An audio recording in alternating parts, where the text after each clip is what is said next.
Everybody. How's it going? I'm recording this on Sunday, but you'll be seeing it on Tuesday. So, hello from the past. You would be saying hello from the future. I don't know, something like that. Anyway, I am just gonna go through today's assignment. It's actually for the whole week, so we're gonna just put one assignment out on Tuesday, and you have all week to finish it until the following Monday at midnight. However, every day I'll just be posting little check-ins that you just need to comment on, um, just so that we can check in every day and see how it's going and see if you're having any problems or if we need to have a phone call or a Zoom or something like that. But your project for this week is going to be to pick 2 science experiments to do that are related to weather. So this is the assignment that's going to pull up when you open it, attached here. And you are going to fill in for yourself your own name and the date. And then you can leave 6th grade science because you're a 6th grader. And this is science, people. So for your directions, it says first watch the instructional video below. So that's going to be this video right here, will be linked in here. And then there's also going to be a video from Miss Wheeler because she is also doing an example experiment. So you need to watch both videos. And then you're going to pick 2 labs from the table below. So this is the table right here. And you're going to pick 2 of these to do this week. Only 2. Okay. The top link, which is blue, takes you to the actual experiment. And then the second link is a video that helps explain the science behind it. Okay.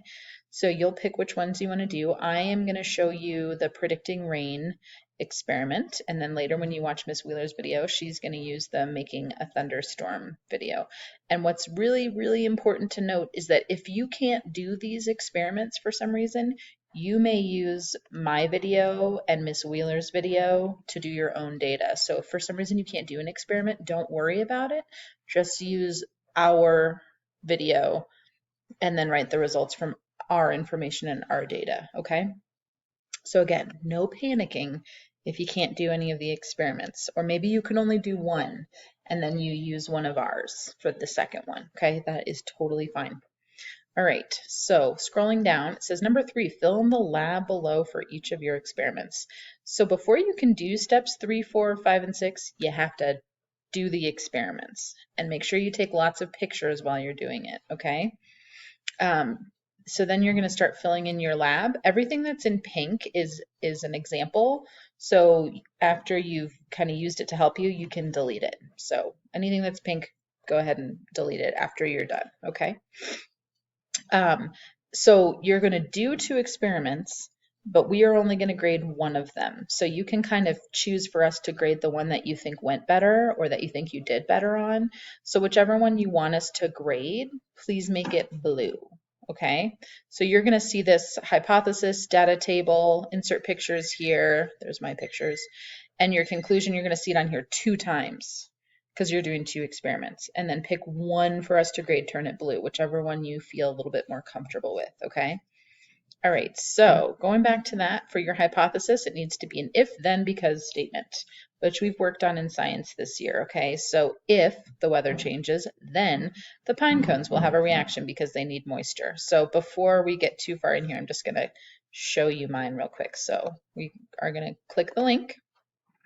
And this experiment actually helps you predict the weather using pine cones, which is kind of cool. So you have to collect some pine cones, and then you're supposed to leave them out. And then you're supposed to watch them when the weather is dry because the pine cones should be open. And then when the weather is more moist, like rain or snow, they should be closed. Okay, so that is the experiment. And I made a hypothesis that if the weather changes, then the pine cones will have a reaction because they need moisture. So I don't really know why they do that, but that was just kind of my hypothesis that maybe they need the water. So, but that doesn't really make sense because they close when it's moist. So I was a little wrong, but that's okay, right? Yes. Okay, so for my data, I'm just going to do a before, during, and after. So I set up the pine cones in a safe place where I knew no one would move them, aka April, because I thought she would move them. And then they were open and dry when I set them up. And then I wonder why they want to be open when the weather is dry and sunny. And then I observed them when the weather changed. And it started to hail, and the pine cones didn't do anything. And I just wonder if it only rained for like 15 minutes, so maybe it just wasn't enough time. So I didn't really see a change. And I kind of wonder what would happen if I could do it on a day when it rained all day long. So I put my pictures. Here's my first one. It was sunny. I did this on April 21st in the morning. It was 47 degrees, sunny and dry. They're pretty open. And then this was when it was cloudy and hailing. You can't really see it, but it was hailing. And it was the same day in the afternoon. But as you can see, I didn't really see a difference. It kind of looked the same. Okay. So then for my conclusion, I'm going to write a paragraph that answers these questions. So what type of weather does this experiment model? So for me, I'm going to say it doesn't necessarily model a type of weather, but it can help us know what the weather is by looking at the pine cones. And then I can show how does it show that type of weather, and then is it a good model, why or why not? So I have to answer those questions, okay? And then I think I'm also going to add another question. I'm going to say, what science phenomenon, I could spell it, does this show?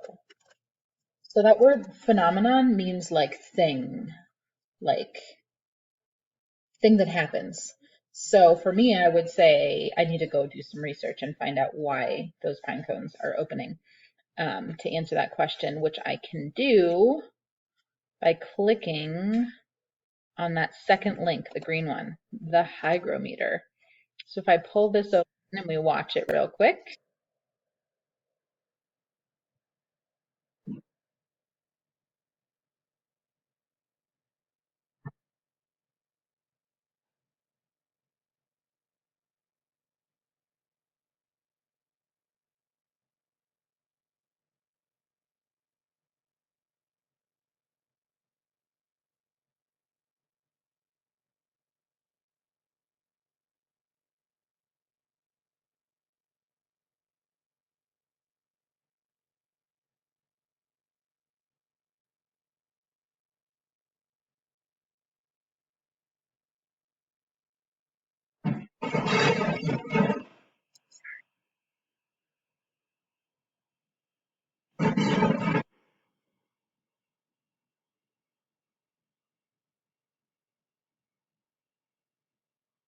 Hmm.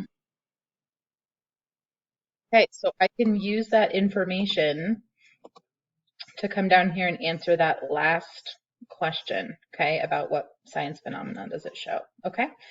Just a couple of things I want to note before I let you go. Sorry, I know this is a pretty long video. One, that again, you're doing two, and if for some reason you can't do them, if you don't have the materials, if you don't have the time, you can use mine, the pine cone one that I just showed you. You can even use my pictures. Okay, you just need, and you can use my data. You just need to write your own conclusion. Okay, and then you can also use Ms. Wheeler's and say maybe you have the materials to do one, but not another one. Again, you could use mine for one and then do your own. Remember too that you are going to pick one, okay, to turn blue, and that's the one you want to grade. So for me, I might not choose this pine cone one to get graded because for me it just didn't work very well. It didn't really do what it was supposed to do. So with that in mind, I might not pick it. I might see how my other one goes and if it turned out better and do that one instead. Okay. And then you'll just click your turn in button. I know you guys have that up here when you're done. And that is all that you have to do for this week. Okay. And remember, I'll be checking in every day. So you still need to get on Google Classroom every day. Okay. All right. Good luck, everyone.